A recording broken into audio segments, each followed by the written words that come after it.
G'day, it's your old mate Matthew here on the Yarnspin podcast. In this episode, we have James Stuart, and with James, we get into a number of things, including anxiety, workplace support, reflection, sobriety, and fitness and community around that. I found this one really interesting as James is someone that Ginny and I admire. He's a hugely positive guy, so for him to be vulnerable and step up and share his yarn is a really positive thing. I think the things around reflection and journaling's really helped him, and some things that I've tried to bring into my life, equally really showcasing what good workplace support looks like with tax traders. That's something everyone can learn from. But I hope you enjoy the yarn.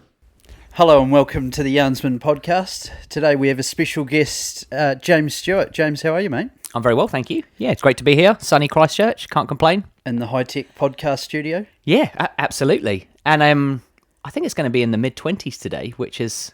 I'm pleased I came down from Auckland to enjoy this, weather. Cool. Well, James is a father, a husband, an aspiring cyclist, or a cyclist hype man. Thanks for that, Matthew. Appreciate it. Well, yeah, I don't know if we want to describe what that is, or I think we'll just leave it out there, won't we? Yeah, maybe we'll get to that a bit later.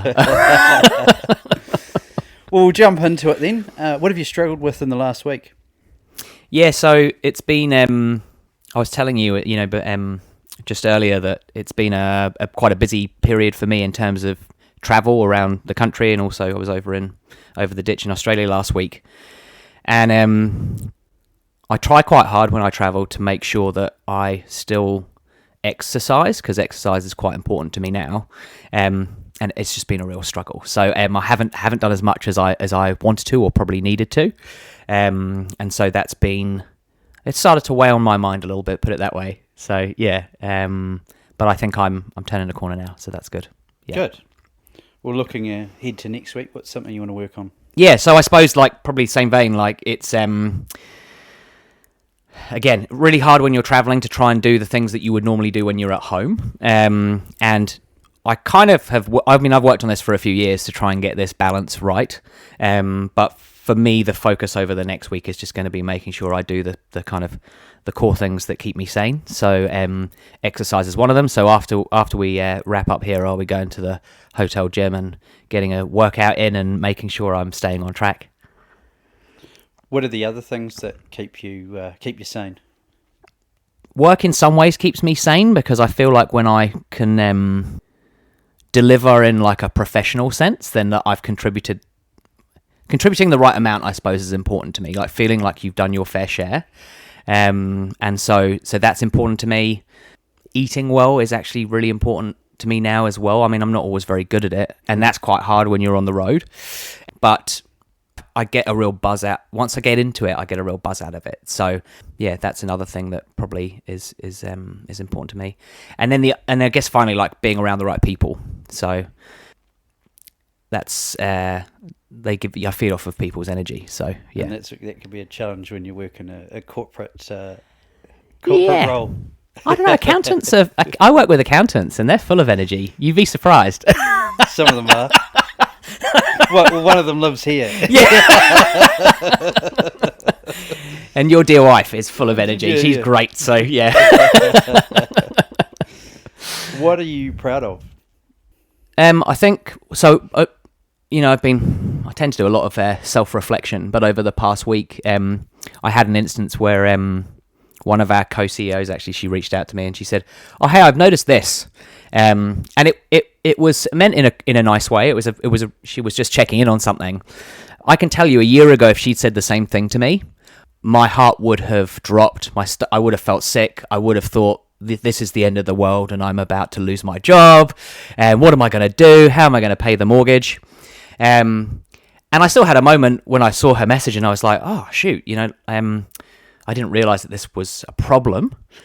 And it wasn't anything that major, but I was able to to look at it with some perspective. And when you get those little moments where you get to see where you were and where you are now, and you see the difference in how you're feeling maybe, or how you approach something, I get some encouragement from that. So I was quite proud of the fact that it's kind of things have changed. Yeah. And do you think because of your journey, which we'll get into, yeah, it brings with it awareness, self-awareness? Oh, absolutely. I think like that self-reflection thing is something that I'm not sure it's always healthy, when you're constantly thinking about, am I feeling okay today? Are things going all right? Have I misunderstood something here? But yeah, I spend quite a lot of time thinking about, I suppose, how I'm getting on and in my journey. I've kind of learned as well over the last year that you don't, when you have struggles, I think I used to be of the mindset that, well, I'll get better from this and that'll be it. I'll have sorted it. Like I'll have fixed it. I don't know, like if you cut your leg or something, it would heal and it would be done and dusted. And I've started to realize that actually it's ongoing, It's a journey. Yeah, totally. It's Yeah. Yeah. But that, that's been a really great learning for me. So, and I'm not, keep working on it. All a work in progress. What gives you hope? My oldest daughter's called Hope. Well, there we go. She's 14 and she doesn't always give me hope. But I do love her dearly. What gives me hope? I think something that has really inspired me over the last 12 months in particular is because I've been quite honest about some of the things I've found difficult. And some people have thought I'm quite weird for being honest and transparent about that. But whenever I've done that, it's the people that have reached out to me afterwards and maybe shared a little bit about something that they found hard, or shared that a loved one of theirs has found something hard, and you honestly would just never have known otherwise. And I think the more of us that can maybe be open or make ourselves vulnerable, maybe we'll see more of that, and maybe it will help more people. So yeah. Fantastic. I mean, you're obviously preaching to the choir there. Yeah. Vulnerability is a fantastic thing for connection, and we don't always have to be, this big, stoic way of being. It's much more healthier, and I feel like I'm a lot more. Well, I've always been pretty open, but you can be a lot happier being open and connecting with people through vulnerability. Yeah, 100%. But it's hard, right? And often it's that first step of like, is that a thing I can do? And what would happen if I did it? And though sometimes when you're a bit vulnerable and you can see rigor mortis sitting in with the other person, right? Oh, okay. So we're not going to be having that yarn together. Yeah. No. Move on. Next one. 100%. Diving into your sort of journey and yarn, where would you like to start us on that? Oh, well, I suppose you'll be pleased to know I did a bit of homework before I came here, Matthew. So I was reflecting on, where would I start my story? And I suppose I don't want to bore you to tears, so I'll only go back 5 years. I found COVID really difficult, and it was during COVID that if I reflect on it now, I probably had my real kind of first interaction with mental health issues. I was in a role at the time which wasn't very good for me in terms of the people I was working with, and I'm not blaming people. I'm just saying I found that environment really difficult. But then also this massive weight of responsibility on my shoulders of feeling like I needed to provide for my family. Who knows if the world's going to end? And I remember sitting and watching television. My folks actually ended up, they live in the UK, but they ended up kind of stuck with us for about 3 months during the start of COVID. And I remember sitting watching TV with my dad and watching these news reports coming out of Italy, and that sense of fear that I experienced was I really wondered what would happen. Like, would there be riots on the streets? Well, I let my mind take me somewhere that, in retrospect, probably was a little far-fetched. But I think all of that led to me kind of doing some things that probably weren't that great for me. So I started to drink a lot during COVID. I got really good at drinking. I developed a special skill, or I honed a special skill, I suppose. I didn't exercise particularly well. I put on quite a lot of weight, and I ended up spending quite a lot of time going to the doctor, and the doctor not really knowing what was wrong with me, and eventually, after about 6 months, the doctor said, I think you've got some anxiety issues. And actually, that's something that I think is really important to note about my little journey here is, and you've met me a few times, Matthew, I generally come across as a pretty happy-go-lucky kind of guy. And my role is looking like after clients, and so part of my role is always smiling and being just the greatest guy around, like really, really positive and interested in people. And I guess that was one of the problems for my doctor, was that I'd show up at the doctor's office and I'd be like, I'm not feeling that great, I've been struggling with things, but I still have a smile on my face. And for a while, I think it was really difficult for her to realise that maybe there's something more going on underneath the surface. But we finally got there anyway, and I worked through that period and kind of came out the other side. It probably took about 12 months, and I thought, oh yeah, I've got better. I ended up changing my job, which was a really good thing for me. I've since changed roles again, but I think that was a little taster, I suppose, of the risks that I'm exposed to in terms of like the vulnerability around my mental health. So anyway, fast forward, I suppose, a few years. Life was going great at the end of last year. We just bought a new house. The kids were doing really well. My wife was doing well too. We were very excited about moving into our new home, and we did that before Christmas. And after the Christmas break, it was time to go back to work, and that's always a little bit, disappointing. Yeah.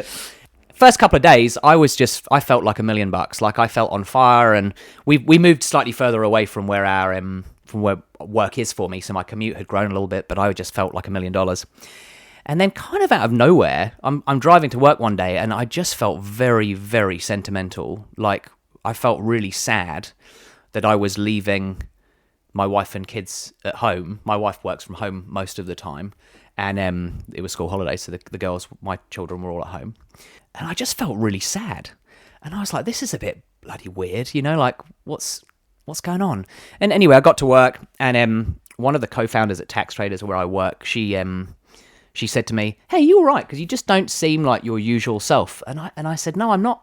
I said, "I'm just not feeling that great." I said, "I feel a bit emotional or something, and I'm not really sure why, because things are fine." I couldn't put my finger on anything that was driving that.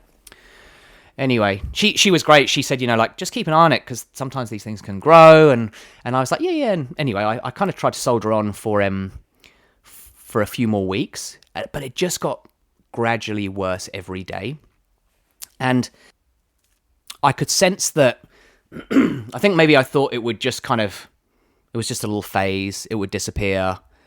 And it didn't. And then I started to worry about the worry, it started to compound. And I was away traveling for work. I was up in Whangarei visiting some clients, and I was up there, and I had one more meeting to do that day, and all of a sudden the world kind of came down around me, and I was like, I can't face doing that. And I want to be home. That felt like the only place that was safe. It's really, really weird. And again, there's nothing that happened that... I completely understand. Right. So yeah. That's carry on. And I'm sure listeners will understand that feeling too. Yeah. It was a very strange thing. So anyway, I went home. I immediately called the doctor and managed to get a phone appointment for the next day, because I knew that I was teetering on like the edge of something, and I don't want to over dramatize that, because I certainly wasn't having any kind of really bad thoughts, but I just started to feel really empty.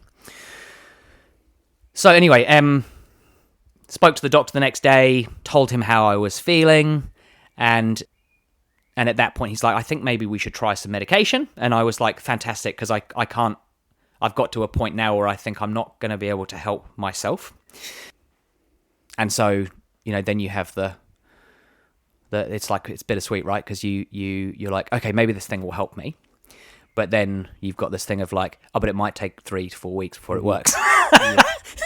And so you're like, well, at least we're starting. And the side effects can be equally as frustrating. Yeah. And then also just this caveat, by the way, that medication may not actually be the medication for you. Yeah. So, but let's try it for a month and see how you go. And I was already at a point where I was like, I'm too scared. I feel this fear. I can't work effectively. And I noticed it in a few meetings prior to kind of everything kind of getting on top of me, that I remember this one meeting distinctly, and I was like a rabbit in the headlights. Thankfully I had a colleague there, and she and another colleague were able to step in and take over, but I just went blank. And I've been doing what I do for a while, and I'm not normally short of words, Matthew. No, so yeah, if you want to shorten it up. So that was telling that something was going on. So anyway, where to from there? Things actually got quite a bit worse before they got better, I think.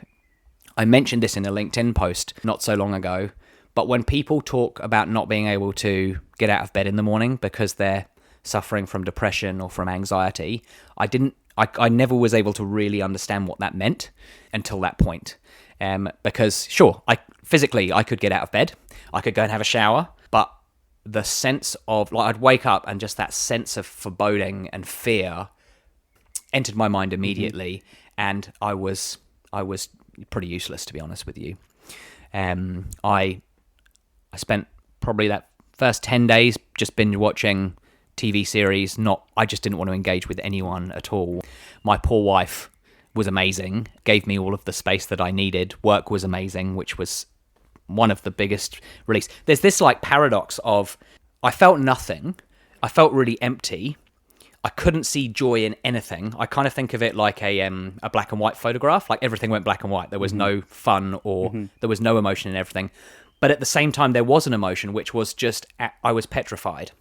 And I just felt constantly anxious, like I was about to run away from the saber-toothed tiger. I had to run away, and it was just ongoing. So that was really exhausting. This, you've got this so you do have feelings, but the only feeling you have is fear, and which seems really cruel, right? And when I was looking at the rest of my life ahead of me, there was nothing I could see that brought me any that I could look forward to. I just couldn't look. You're supposed to look forward to things like when your kids get married, right? You should be thinking about those things warmly, maybe, and going, "Oh, that will be lovely to hopefully be there for that." I couldn't see that far forward. Yet at the same time, I was worrying about everything. I mean, I was clean. Our house was as clean as it was unreal. I was cleaning constantly because I wanted to keep myself occupied. But I was getting into headspins around when I eventually go back to work here, who's going to do the vacuuming? What's going to happen? This house is going to be a mess. How are we going to manage this? Just the most ridiculous things. And so, again, I think I had the sense of mind to know this isn't, what you're thinking is not rational, maybe. But at the same time, it was really tiring. So anyway, what did I do, I suppose? Firstly, because tax traders who I work for have this kind of wonderful unlimited leave policy when it comes to sick leave, I knew I had the gift of time in terms of being able to take time out of work and get better. And I also knew that because it wasn't just something that was written in a contract, it was something that I was reminded of, you absolutely aren't coming back until you feel 100%, and we've got your back and we're supporting you through this. Because 3 days is not enough. Yeah, funnily enough, it's not. Yeah. I was still terribly scared at the start that I was going to lose my job, of course, because I was worried about everything. But that provided a great comfort to know that I had permission of time. It's just an amazing gift to be given. And I think that was actually a really contributing factor to. I felt an obligation then as well, a greater obligation to who I worked for than I ever had, and a sense of loyalty that I'd never experienced before, because I wanted to do them proud almost of the fact that they were giving me this time, so I better bloody well use it, I better do something useful with it. And so I started kind of ticking off the lists of all the things that you're supposed to do when you're not feeling great. And actually, I have to say, my GP was great. My GP also referred me to. They had a counsellor who basically would call you and give you suggestions on different things you could do to kind of help aid in your recovery and to feeling better. A health coach or a health improvement. Exactly. That's exactly right. Yep. Yeah. And at first I was like, oh, I don't know, this person's going to tell me anything I don't already know. But I was like, I've got to take any opportunity I can here to get better. I really, really wanted to feel better. So, and I am so pleased that I did that. She was great. It was just someone else to listen Someone else to relate out things like how the medication I was taking was going. There was an instance where she's like, "Hey, what you're telling me doesn't sound maybe like the way the medication should work. Let me speak to the doctor, and then he can come back to you." And getting in front of a GP these days is quite difficult, especially in a timely manner. So she was like another little line of communication into the GP, which was fab. So if anyone's out there and they've been offered that as a kind of a free way to support them, I'd take it. Like it will do you no harm. It will only help, I think. I think the stat I heard is that there's 70% of GP practices now have a hip or wow. a hip and or a health coach. So yeah, they're there to be used. That is awesome. I didn't realise that was available as widely as that. So yeah. So anyway, Claire, if you're listening, you were phenomenal. Anyway, she did remind me of some of the things that I'd probably already started doing anyway. So I mean, I started journaling again, and I've touched on journaling throughout times when I found life maybe more challenging. And I'll be honest. I think some things will work well for some people and have less of an impact for others. So for me, journaling, it was good to do, but I don't think there's any silver bullet, to be honest with you, Matthew. Yeah, I'd like to think that there was, and I'd like to think there was a silver bullet for why I didn't feel good in the first place, but I'm still at a loss there. Whatever works for you. Like journaling's been something that I've tried to do. I've got 2 journals still in the plastic. How did you get into it? I've got 2 journals still left in the plastic. No, I found it good, not in the moment, but being able to look back at where I was when I was at my lowest, and then seeing the glimmers of hope kind of come through. That was really encouraging, because it's like, hey, you might not be feeling like your old self, but you're definitely not where you were, and I think was probably quite good for me to see. Yeah, because I mean, you've said reflecting a number of times. Oh, have I? Yeah. So has that been your method or one of the methods for reflection? Probably. I'm a bit nervous to say yes, because I don't think I'm like some people are really good at journaling and they do it religiously. I'm not that good at it, but I don't think it did me any harm, and I'd encourage people to give it a go if they haven't done it. I also, as I've mentioned before, don't mind talking. So for me, I can reflect by doing something like this, right? Whereas if you find it more difficult to do that, and that might just be by virtue of your like personality or whatever it may be, but that might be a really good way for you to open up. Whatever you're comfortable with, there's many tools to try. Totally. Whatever's when you're feeling really low and don't have the energy, what's the easiest thing for you to try and 100%. And like I used a little format when I was doing my journaling just to make it easier for me. So I like, what are 3 things that I'm grateful for today? What are 3 things that I'm going to achieve today? And then I had a free text box where I could write whatever I wanted to about how I was feeling or what was kind of on my mind. But that little bit of structure probably helped, and also it made it feel like I didn't have to write 10 pages, right? Like it could have been a page or whatever you needed it to be. So and you could start with just one thing, right? Yes. Yeah. And then build up from there. Yeah. I did do a thing a while ago. It was called Mind Apples, which was 5 things you're grateful for. Now, sometimes you end up just writing the same thing. That's why 5 things can be a lot, right? Diving in a bit more on the kind of reflection piece there. You talked at the start about your challenges around having your parents live with you during COVID, but no, more around your anxiety and fear there. Yeah. And then we fast forward a couple of years and that's kind of come up again. Have you drawn any, in this reflection of that time versus now, and was there any sort of thoughts, or did you sort of see a lead in to this, or to last year? Does that question make sense? It does, yeah. It's the autopsy is taking a while, because it's not. It isn't obvious why I ended up like just kind of going downhill quite quickly. There was quite a lot going on. Moving house and buying and selling a home is pretty stressful. Yeah. Work was pretty busy. A really interesting thing that I had a discussion. So again, Nicola Taylor, who founded Tax Traders, she's also my advocate at work. So we have some pretty deep and meaningful conversations, which is awesome. And she talked to me about something that Brené Brown talks about, which is foreboding joy, the sense of foreboding joy. And I'm probably doing an awful job of describing it. If Nicola hears this, she'll tell me off. But the gist of it is that you might reach a point in life where you feel like you've nailed it. Like you've got all of these things that maybe you've been longing for, hoped for, and it's almost like everything you ever wanted. But then this underlying fear is that all that can happen now is that you're going to go down, right? Something's going to happen that's going to remove that. And when she described that to me, because we were talking about, how did I get where I got to?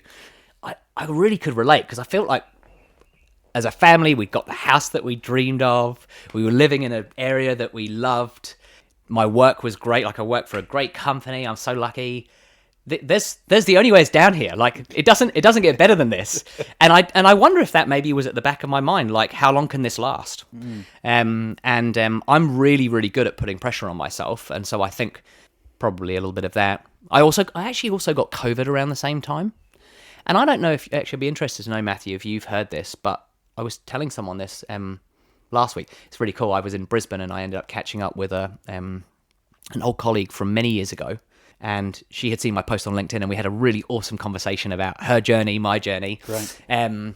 But she was telling me that she'd seen some research about COVID and how it can actually have an impact on mental health. As part of the recovery process. I don't know, and I'm not saying that that's for sure. It was just something that she had mentioned, and I thought, oh, that's interesting. Well, there's the whole lot around injury or illness, and then mental health after that. Yeah, right. Just because you're feeling physically low and you haven't been able to get out and you haven't been able to do those things. Yes, I've certainly experienced that in periods of my life. Yeah, well, perhaps that was a contributing factor too. Yeah, so I mean. It's really frustrating to me in some ways that I don't know, it wasn't because, I don't know, there was some tragedy in my life. I don't know what it was. I think another thing that I found quite difficult was I'd made a really big call at the end of November last year to stop drinking alcohol. And you didn't know me before that, but that was kind of like my signature. I was... my job is to look after clients. Still part of it, right? Yeah, it is still part of it. You're absolutely right. And all of a sudden, I pulled that out of my life because I knew it was the right thing to do for me, but it was like a bit of an identity crisis. Mm-hmm. And so I thought I was doing something that was really good for me, but in retrospect, I think it caused I think there was quite a lot that my mind had to figure out around who I was and what does life look like without alcohol, and can life still be fun and joyful without alcohol? And that's taken a while to get my head around, I suppose. So I think maybe that was also kind of like rattling around in there. And I think it's a culmination of a whole bunch of things that led me to where I was. The sort of, I suppose, themes of, I'm going to say, status and identity. Yeah. That sort of seem to come up all the way along. And these are, big contributing factors. It's that trying something new, how's that going to impact? Yeah. Would that be a kind of a fair summary? Yeah, I wrote a note, actually. I think for a long time, and this probably goes back to COVID, I've been looking, what's the thing that's going on in my life that is meaning I'm not, like, either performing at my best or the happiest guy in the world? Like, what's going on? And thinking that there must be one thing out there that is driving that. And I suppose one of the hardest things for me to change was alcohol, because it's a big part of my life, and I think it's a big part of culture generally in New Zealand and back home in the UK. Geezer, yeah, exactly. So that was probably one of the last things that I had to like try, because I thought maybe that was it. Maybe if I stopped drinking, all of my problems in life would disappear. And then they didn't. I mean, definitely some things have got better without alcohol. Like I love waking up every morning and feeling good, not having days where I have to kind of lie on the sofa because I maybe had one too many wines last night. But yeah, it was, that's not what it was. And I don't think there is a thing that is, I think I've realized that there isn't a thing that's... One of the things to touch on, so I did, 6 months of no drinking this year. And what no one told me about was the horrific nightmares I got sort of 5 weeks in. Did you experience those? Well, I mean, I had lots of... Because I made it really a public thing that I was not going to drink. And so I would have nightmares about drinking. Like, I would be like having a beer and waking up in a cold sweat going, it didn't actually happen. It wasn't real. thinking that I'd failed, like I was a failure. And so I did get a bit of that, but I didn't have kind of like vivid nightmares. Oh, I actually started to sleep better. well, there you go. You did after a while. That was all Yeah, positive stuff. Kind of taking the turn there back to, I suppose, the community and being able to have these yarns about how you're feeling, and you've been great at sharing that through LinkedIn and whatnot, and our lunch tomorrow. I wanted to go back to the meeting where you felt you blanked out. Right. Have you talked to your colleagues, or actually even the people in the room, the client, about it? So they were a prospective client that we were talking to. They were quite important, and they're now a client. So I didn't totally screw it up, thankfully. I haven't spoken to the client about it, although I think I would. I hadn't thought of that, but I have spoke to my colleagues about it and about how it was a remote call. So I was on the end of a Teams call or a Zoom call or something, and I remember seeing myself in the little box in the corner, and I just looked completely vacant. And I realized in my head, like, you don't know what you're doing here. Like, what are you playing at? I totally froze, and that hadn't happened to me before. Mm-hmm. So it was really daunting. But it shows that's not ideal for you and things like that. It does happen. It's happened to me. Yep. And I blamed bad internet, but having a team that can jump in and support you is a really powerful thing. Oh, absolutely. Sorry, probably what I should have said is after that call, I called Becky from our team, and I said to her, I'm so thankful that you were on that call, because I really wasn't myself there. She was great. Don't worry about it. Like, that's why we're there. That's why we're all on the call, to support one another. And I said, yeah, but this isn't like me. And actually, she was a real rock throughout that whole time. I remember I'd gone to the doctor, and the doctor had said, you need to take some time out of work. And I was like, yeah, okay, I'll take a couple of days. And he's like, no, you need a couple of weeks here, like, at least, to just try and get your head straight. And I remember going back to the car, and I called Becky immediately, because I was thinking, oh goodness, now I'm not going to be at work for the next 2 weeks. And she asked me the best question, and that was, what do you want us to do? And when she asked me that, she was genuine, and I knew that she really, like, what is it you actually want us to do for you now? I'm so lucky that I work, that I get the chance to work with her, because I was able to say to her, I just don't want to talk to you for 2 weeks. Yeah. And I was actually in tears. Like, I was like, I just don't want to talk to you. I want to just totally go off the radar, basically, and just have a chance to kind of try and figure things out. And she was like that. She said, I thought that's what you needed. And that's perfect. That's great. Like, you need to do that. But you know that you can call me at any time. I know that there were some people back in the office who knew I wasn't doing so great, and they were like itching to reach out and wrap their arms around me. But they were really respectful of the fact that I just said I needed some space. Yeah, so that was really lovely. I like this because this is an example of how to have a good conversation, right? Yeah. It's vulnerability. What do you need? What do you need? It's not what's wrong with you. There's not anything confrontational. Yeah, totally. But in order for that question to mean what she meant it to mean, we needed to really trust one another. Mm-hmm. And we've as a business, we've worked really hard on that psychological safety stuff, so that things like mental health, for example, there's no like taboo. Like, it's, people are very honest about that. And actually, one of our leaders shared towards the end of last year that he had gone through something. He took some time out of work, and he was really honest about that.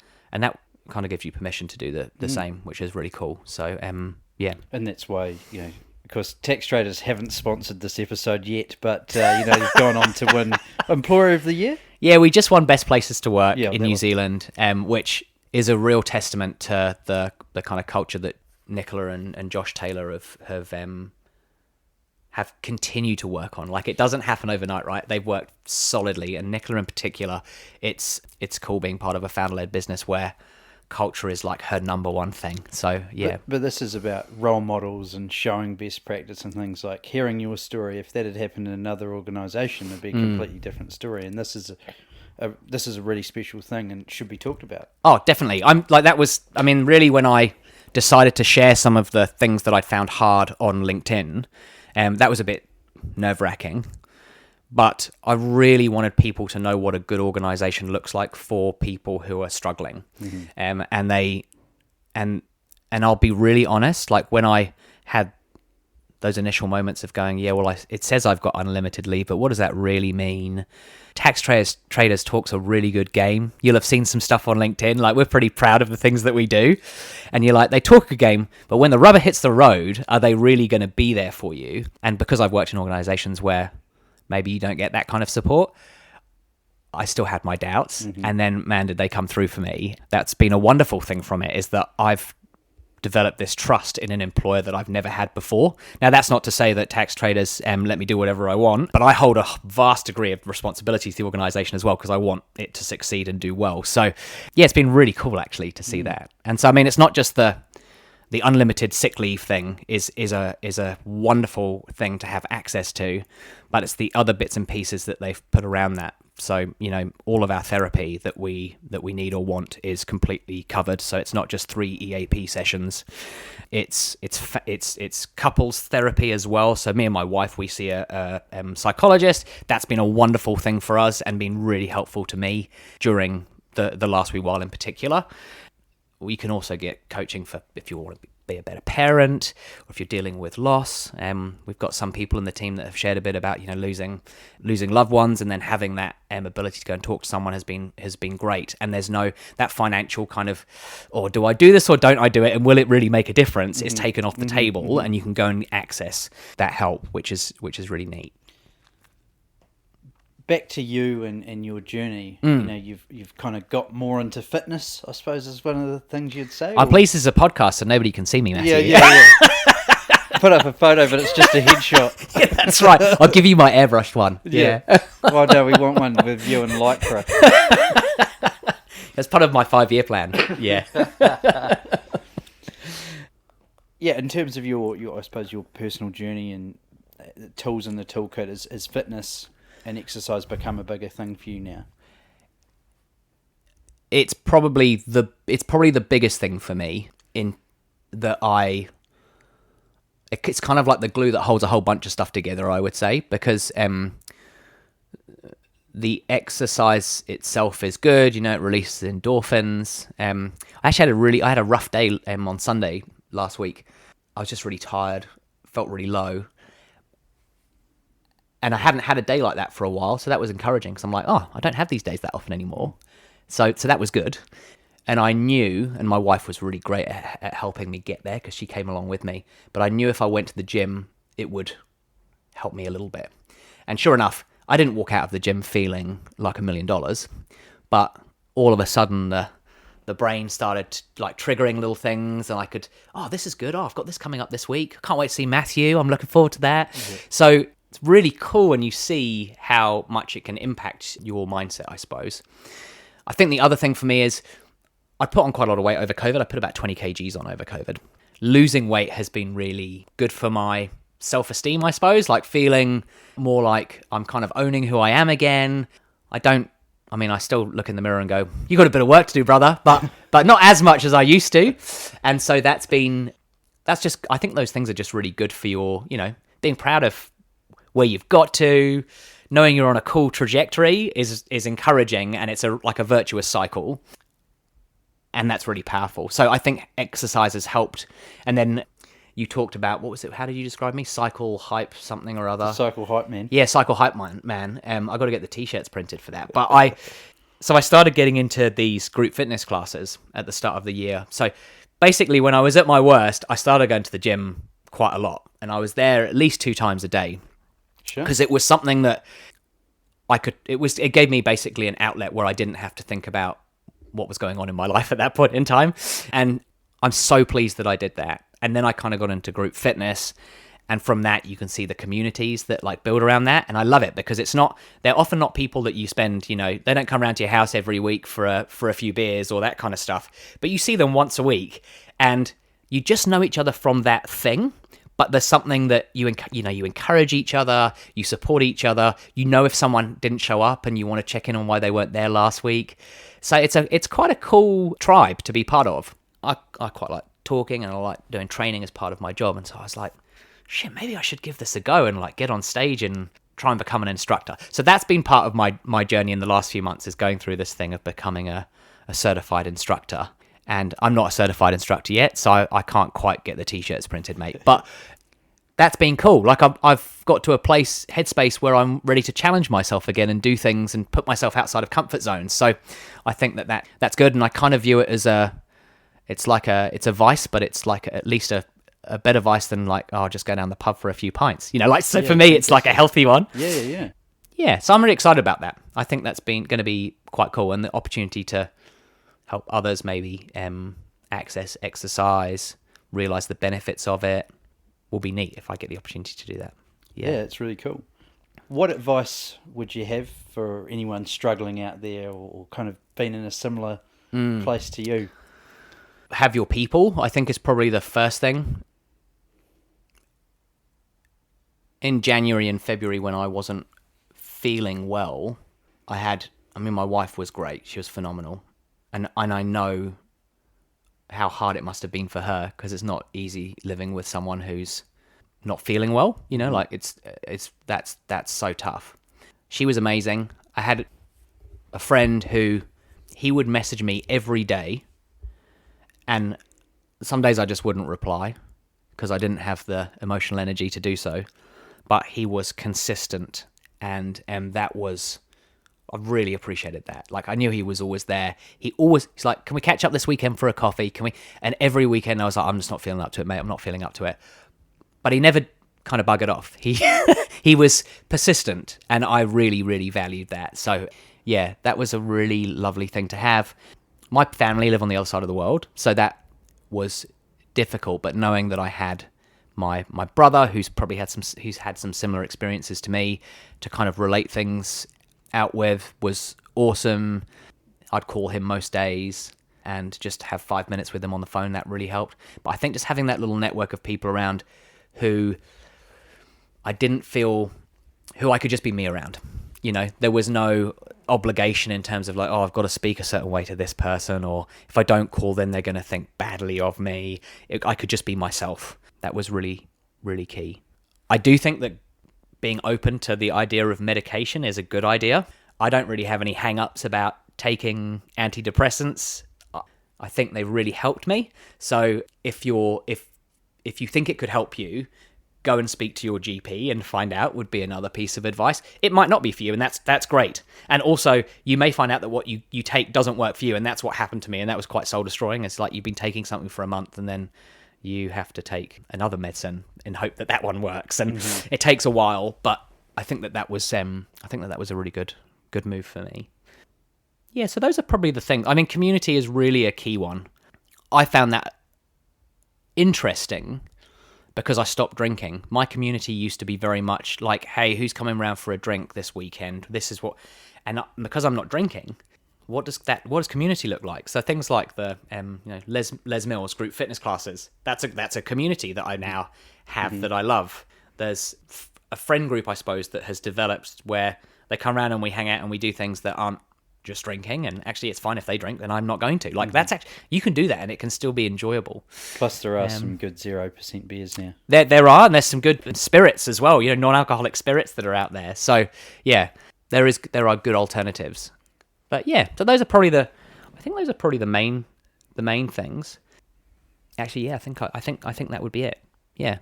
Cool. Well, look, a fantastic yarn today. Thank you very much for coming here and being vulnerable and sharing your good yarn. And not at all. Thank you, and I love the work you're doing. Super excited for our event tomorrow, and keep up the good work, Matthew. Likewise, mate. Thank you very much. Cheers, mate.